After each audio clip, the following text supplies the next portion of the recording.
এগুলো হচ্ছে দেশি আরিয়া।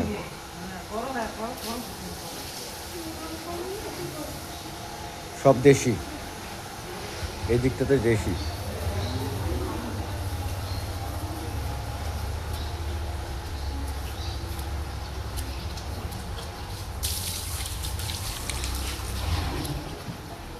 সব দেশি আরিয়া এদিকে। সবাই খাচ্ছে এখন। এইদিকে দেশি, ওগুলো সব দেশি। যাদের লাগবে নাম্বার দেওয়া থাকবে, যোগাযোগ করতে পারেন। ওই দিকটাতে বিদেশি, দেশি বিদেশি আর কি মিক্সড আছে। এখানে হচ্ছে কেজি দরে বিক্রি করা হচ্ছে, চাইলে যোগাযোগ করতে পারেন।